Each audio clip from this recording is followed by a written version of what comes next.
سلطان صلاح الدین ایوبی سلطان نور الدین زنگی کے بہترین دوست تھے۔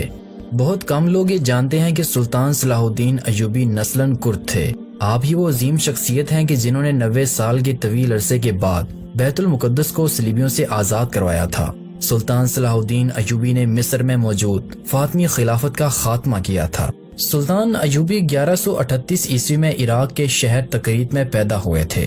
سلطان صلاح الدین ایوبی ہی وہ عظیم جرنیل تھے جنہوں نے ہتین کے مقام پر 7 صلیبی بادشاہوں کی متحدہ افواج کو عبرتناک شکست دی تھی۔ سلطان صلاح الدین ایوبی وہ بہادر سلطان تھے جن پر حسن بن سبا کے فدائیوں نے عیسائیوں کے کہنے پر 3 بار قاتلانہ حملے کیے تھے، لیکن ہر بار اللہ تعالیٰ نے سلطان کی حفاظت فرمائی۔ جبکہ حیرت کی بات یہ ہے کہ تینوں مرتبہ سلطان اکیلے تھے۔ سلطان ایوبی کا عدل اس حد تک مشہور تھا کہ عیسائی بھی انصاف کی خاطر سلطان کے دربار میں آیا کرتے تھے۔ سلطان کے دور میں عوام کی سہولت کے لیے کثیر تعداد میں شہروں میں ہسپتال بنائے گئے۔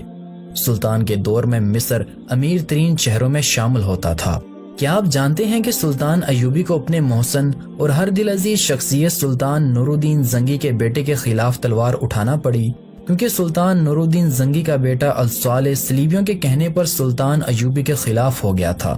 سلطان صلاح الدین ایوبی ایک سچے عاشق رسول تھے۔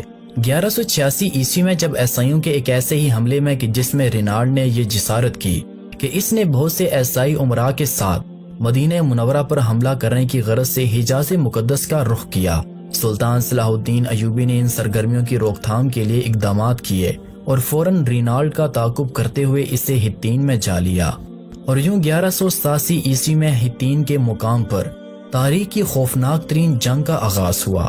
اس جنگ کے نتیجے میں 30,000 عیسائی مارے گئے۔ اس جنگ میں رینالڈ گرفتار ہوا اور سلطان نے اپنے ہاتھ سے اس کا سر قلم کیا۔ دراصل رینالڈ حضرت محمد صلی اللہ علیہ وسلم کی شان میں برملا طور پر گستاخی کیا کرتا تھا، اور سلطان ایوبی نے اسے اپنے ہاتھوں سے مارنے کی قسم کھائی تھی۔ ہتین کی فتح کے بعد سلطان ایوبی نے بیت المقدس کا رخ کیا، اور ایک ہفتے کی خونریز جنگ کے بعد عیسائیوں نے ہتھیار ڈال دیے اور رحم کی درخواست کی۔ بیت المقدس پورے 90 سال کے بعد دوبارہ مسلمانوں کے قبضے میں آیا اور تمام فلسطین سے مسیحی حکومت کا خاتمہ ہو گیا۔ بیت المقدس کی فتح سلطان صلاح الدین ایوبی کا عظیم الشان کارنامہ تھا۔ سلطان نے مسجد اقصی میں داخل ہو کر نور الدین زنگی کا تیار کردہ منبر اپنے ہاتھ سے مسجد میں رکھا۔ سلطان ایوبی نے بیت المقدس میں داخل ہو کر وہ مظالم نہیں کیے جو اس شہر پر قبضے کے وقت مسیحی افواج نے کیے تھے۔ سلطان صلاح الدین ایوبی ایک مثالی فاتح کی حیثیت سے بیت المقدس میں داخل ہوئے۔ سلطان نے فدیہ لے کر ہر عیسائی کو امان دی، اور جو غریب فدیہ نہ ادا کر سکے ان کے فدیے کی رقم سلطان صلاح الدین ایوبی اور ان کے بھائی ملک العادل نے خود ادا کی۔ بیت المقدس پر فتح کے ساتھ یروشلم کی وہ مسیحی حکومت بھی ختم ہو گئی جو کہ فلسطین میں 1099 عیسوی سے قائم تھی، اور یوں جلد ہی سارا فلسطین مسلمانوں کے قبضے میں آ گیا، اور بیت المقدس پر تقریباً 761 سال مسلسل مسلمانوں کی حکومت رہی۔ جب بیت المقدس پر قبضے کی خبر یورپ پہنچی تو سارے یورپ میں کہرام مچ گیا اور ہر طرف لڑائی کی تیاریاں ہونے لگیں۔ جرمنی، اٹلی، فرانس اور انگلستان نے فوجوں پر فوجیں فلسطین روانہ کیں۔ انگلستان کا بادشاہ رچرڈ جو اپنی بہادری کی وجہ سے شیر دل مشہور تھا، وہ بھی اس جنگ میں شامل تھا۔ یورپ کی اس متحدہ فوج کی تعداد 6 لاکھ تھی۔ یہ عظیم الشان لشکر یورپ سے روانہ ہوا اور عکا کی بندرگاہ کا محاصرہ کر لیا۔ اگرچہ سلطان صلاح الدین ایوبی نے تنہا عکا کی حفاظت کے تمام انتظامات مکمل کر لیے تھے، لیکن صلیبیوں کو یورپ سے مسلسل کمک پہنچ رہی تھی۔ ایک مارکے میں 10,000 مسیحی قتل ہوئے، مگر صلیبیوں نے محاصرہ جاری رکھا۔ لیکن چونکہ کسی اور اسلامی ملک نے سلطان کی مدد نہ کی، اس لیے صلیبی ناکہ بندی کی وجہ سے اہل شہر اور سلطان کا تعلق ٹوٹ گیا۔ سلطان صلاح الدین ایوبی باوجود پوری کوشش کے مسلمانوں کو کمک نہ پہنچا سکے۔ بلاخر اہل شہر نے امان کے وعدے پر شہر کو عیسائیوں کے حوالے کر دینے پر آمادگی ظاہر کی۔ فریقین کے درمیان معاہدہ طے ہوا جس کے مطابق مسلمانوں نے 2 لاکھ اشرفیاں بطور تاوان جنگ ادا کرنے کا وعدہ کیا، اور مسلمانوں نے ہتھیار ڈال دیے۔ مسلمانوں کو اجازت دے دی گئی کہ وہ تمام مال و اسباب لے کر شہر سے نکل جائیں، لیکن رچرڈ نے بد عہدی کی اور محصورین کو قتل کر دیا۔ عکا کے بعد صلیبیوں نے فلسطین کی بندرگاہ اسکلان کا رخ کیا۔ اسکلان پہنچنے تک عیسائیوں کا سلطان کے ساتھ 11 مرتبہ مقابلہ ہوا۔ ان سب میں اہم مارکا ارسوف کا تھا۔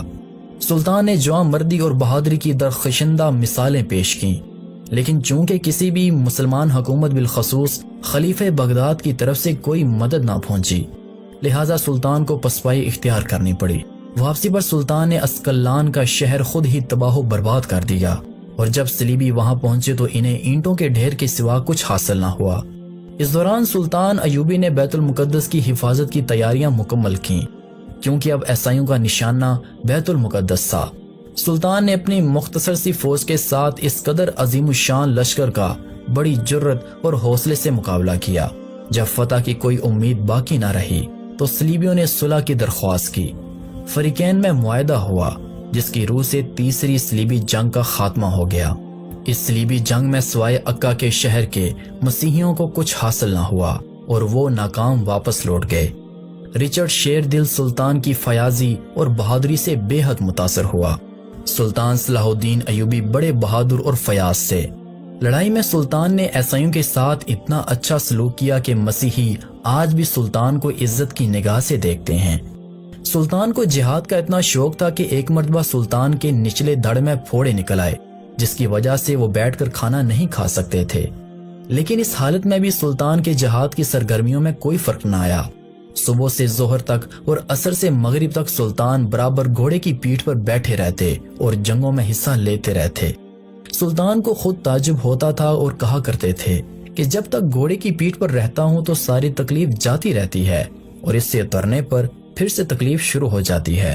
قاہرہ پر قبضے کے بعد جب سلطان نے فاطمی حکمرانوں کے محلات کا جائزہ لیا تو وہاں بے شمار جوہرات اور سونے چاندی کے برتن جمع تھے۔ سلطان نے یہ ساری چیزیں اپنے قبضے میں لانے کے بجائے بیت المال میں داخل کرا دیں۔ موجودہ دور کے ایک انگریز مورخ لین پول نے بھی سلطان کی بڑی تعریف کی ہے۔ وہ لکھتا ہے کہ سلطان کے ہم عصر بادشاہوں اور ان میں ایک عجیب فرق تھا۔ بادشاہوں نے جاہ و جلال کے سبب عزت پائی، اور سلطان نے عوام سے محبت اور ان کے معاملات میں دلچسپی لے کر ہر دل عزیزی کی دولت کمائی۔ سلطان صلاح الدین ایوبی کی قائم کردہ حکومت ان کے والد نجم الدین ایوبی کے نام پر ایوبی سلطنت کہلاتی ہے۔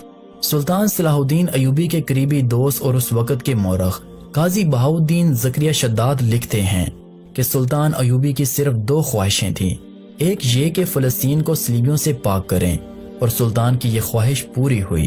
سلطان ایوبی کی دوسری خواہش یہ تھی کہ فلسطین کی فتح کے بعد حج ادا کیا جائے، مگر سلطان کی یہ خواہش پوری نہ ہو سکی۔ اس کی وجہ بیماری نہیں تھی، بلکہ یہ کہ سلطان کے پاس اتنے پیسے ہی نہ تھے کہ سلطان حج کے لیے جا سکیں۔ ان کی ذاتی جیب خالی تھی۔